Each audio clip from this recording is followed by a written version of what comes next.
വടാട്ടുപാറയിലെ ജീവകാരുണ്യ പ്രസ്ഥാനമായ മന്നയുടെ വാർഷികം ആഘോഷിച്ചു. ബിഷപ്പ് ബെന്നി വർഗീസ് പുൽപ്പറമ്പിൽ ഉദ്ഘാടനം നിർവഹിച്ചു. KCBC മദ്യ ലഹരി വിരുദ്ധ സമിതി വടാട്ടുപാറ യൂണിറ്റിന്റെ കീഴിലുള്ള ജീവകാരുണ്യ പ്രസ്ഥാനമായ മന്നയുടെ 3ാം വാർഷികമാണ് ആഘോഷിച്ചത്. ബിഷപ്പ് ബെന്നി വർഗീസ് പുൽപ്പറമ്പിൽ ഉദ്ഘാടനം നിർവഹിച്ചു.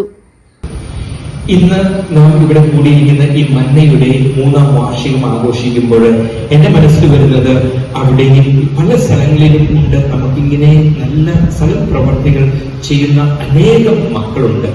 ഏത് മതമായിക്കോട്ടെ, ഏത് സ്ഥലമായിക്കോട്ടെ, ഏത് സംസ്ഥാനമായിക്കോട്ടെ, നല്ല പുണ്യപ്രവർത്തികൾ ചെയ്യുന്ന അനേകം മക്കളുടെ ഒരു കൂട്ടായ്മയുടെ ഒരു സംരംഭമാണ് ഇങ്ങനെയുള്ള മന്ന എന്ന സംരംഭങ്ങളും അതുപോലെ മറ്റ് സോഷ്യൽ ഡെവലപ്മെന്റൽ ആക്ടിവിറ്റീസും. ഇന്നിപ്പോൾ മന്ന എന്ന് പറയുന്നത് 3 വർഷം മുൻപ് വടാട്ടുപാറയിൽ നിന്ന് ചില നമ്മുടെ ചേട്ടന്മാരൊക്കെ ഇരുന്ന് സംസാരിച്ച് പറഞ്ഞു, നമുക്ക് എന്തുകൊണ്ട് നല്ല കാര്യങ്ങൾ ചെയ്തുകൂടാ? നല്ല കാര്യങ്ങൾ ചെയ്യുക, നല്ല പ്രവൃത്തികൾ എവിടെയായിരുന്നാലും നാം ചെയ്തു കഴിയുമ്പോൾ നല്ലവനായ ദൈവം നമ്മെ എല്ലാവരെയും അനുഗ്രഹിക്കും, ആശീർവദിക്കും എന്ന പൂർണ്ണമായ ബോധ്യമുണ്ട്.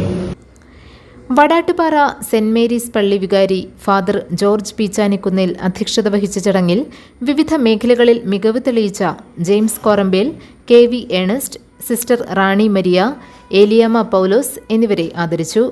Father Antony Puthenkulam, father Robin Padinjarekoottu, Johny Kannadan, Biju Vettikuzha, KM Joy, Johnson Karukappillil, Murali Kuttampuzha, Jiju Varghese, sister Liseena, sister Regina, Jose Kaithamana, Paul Kongadan, Thomas Tharamuttam, Martin Keezhemadan, Sabu Kurisinkal, Mathew Ando, Francis Ambattu, Siji Biju തുടങ്ങിയവർ പങ്കെടുത്തു.